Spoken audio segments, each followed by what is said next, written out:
Olha aí, pessoal, vamos conversar sobre um dos grandes problemas estruturais da economia brasileira, talvez o maior deles, né? Que são tantos que a gente fica até em dúvida, mas obviamente estamos falando aqui do baixo nível de investimento que a nossa economia tem. Isso acontece por uma série de fatores, é claro. Quem é doido de investir no Brasil, né? Mas em decorrência desse cenário, que se torna ainda mais gritante com o desgoverno Lula no poder, mais uma vez, né? Com esse cenário de baixo investimento, o PIB brasileiro, a economia não cresce de jeito nenhum, é só aquele pseudo-crescimento bastante enganoso, para inglês ver de fato aí, fabricado pelo IBGE, mas na prática, crescimento, prosperidade, enriquecimento da população não acontece. Sem investimento não há aumento de produtividade. Sem aumento de produtividade, a humanidade estaria no tempo das cavernas ainda, e o Brasil não está muito longe disso não, nós estamos na pré-história econômica ainda. Vamos conversar sobre esse tema, mas antes não se esqueça, deixe o seu like e o seu comentário aqui neste vídeo, se inscreva no meu canal se você ainda não for inscrito, considere se tornar membro patrocinador do meu trabalho, com valores a partir de R$ 1,99 por mês, você me ajuda bastante dessa forma, pode ter certeza disso, né? Então, qual que é a questão principal? O percentual dos investimentos em relação ao PIB, que é algo enganoso, tá? Porque o PIB em si é um indicador enganoso, leva em consideração gastos estatais que não são produtividade de fato, não são criação de riqueza, mas enfim, é um indicador e ajuda a mostrar como o Brasil está ruim nessa questão dos investimentos, porque olha só, né?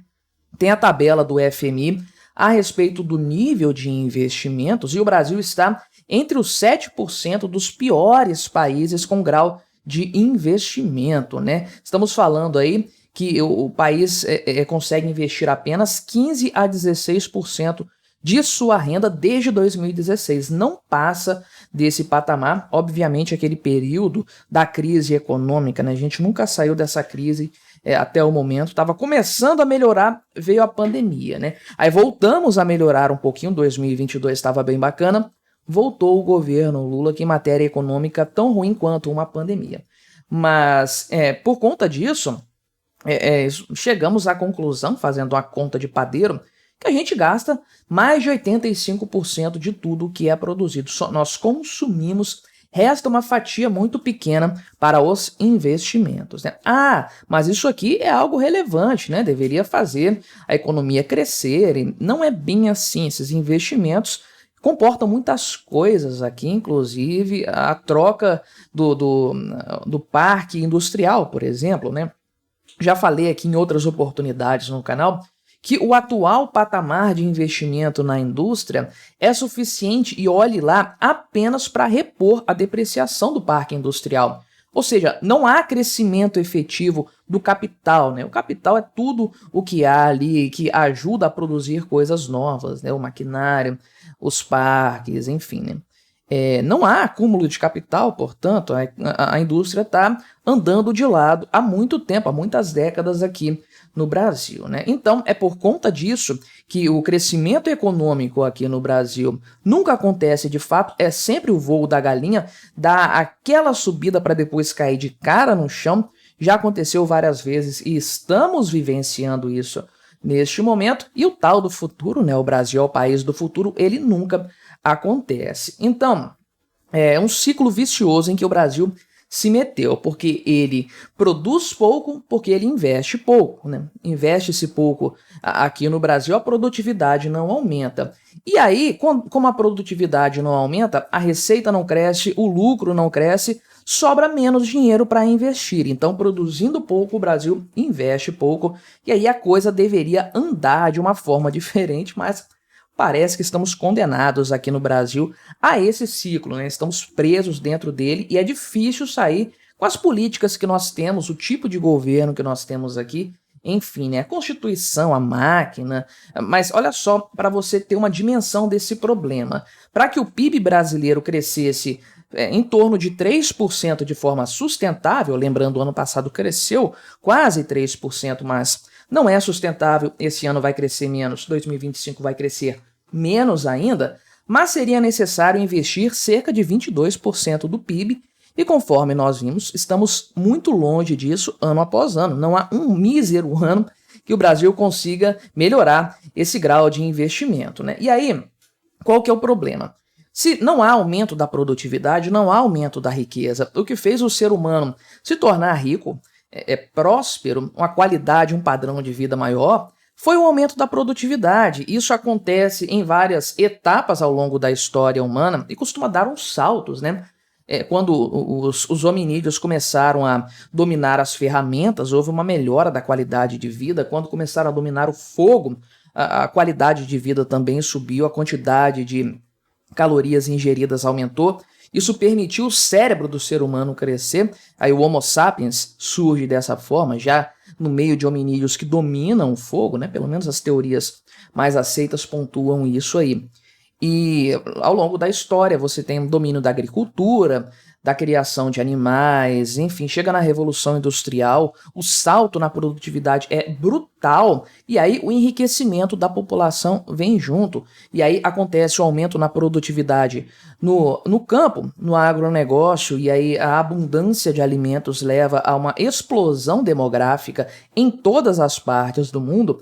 Depois vem o aumento da produtividade com eletricidade, com a internet e agora com a inteligência artificial, ao que tudo indica. Se não há aumento da produtividade, não há aumento da riqueza. E aí o Brasil está estagnado justamente por conta disso, né? Você tem todas essas mazelas, nós estamos carecas de saber, né?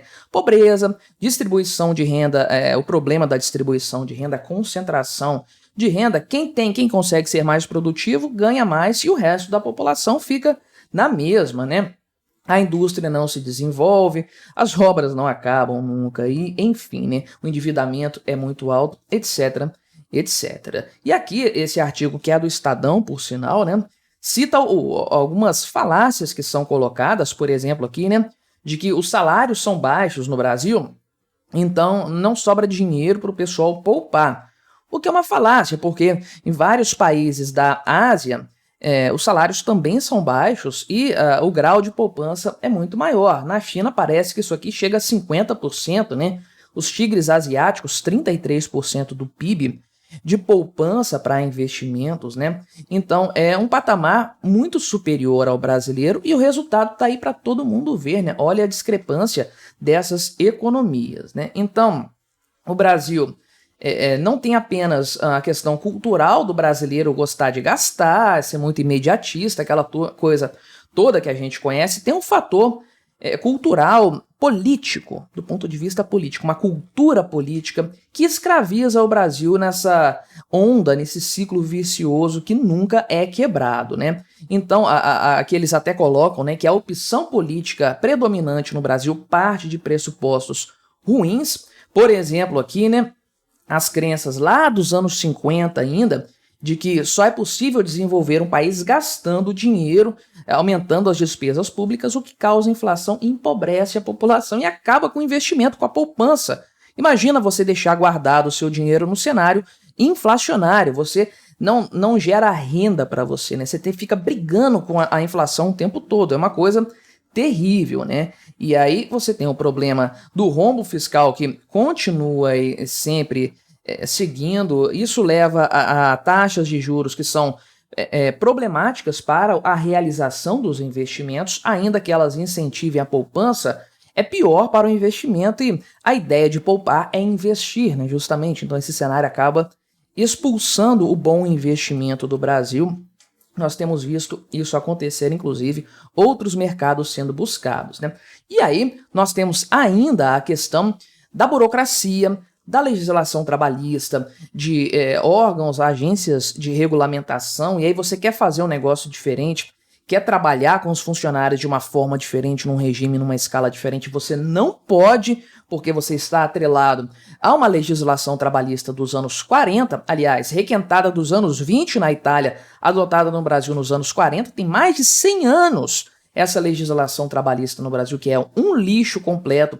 E aí você tem um monte de agência reguladora para tudo. Você quer fazer Abrir um posto de gasolina é um saco, é um inferno para você fazer. Um hospital, qualquer coisa desse tipo, você é tratado aí como um braço estatal, né? Como se você fosse só pode agir porque o Estado permite que você haja.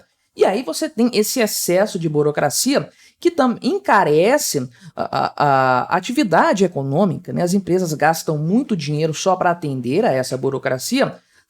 Sobra, né, pouco dinheiro para os investimentos, para ser poupado, para ser guardado e fazer de fato aí a coisa girar. E aí você junta a tudo isso um governo que acredita que o consumo é o motor da economia, que vai fazer o país crescer, as pessoas têm que gastar dinheiro para a coisa acontecer. Nós temos esse cenário catastrófico, caótico, que leva o Brasil a ter esse PIB nanico ano após ano e, para falar a verdade, não tem nada no cenário de curto, médio, eu diria até longo prazo que indique que nós vamos sair desse círculo vicioso, infelizmente.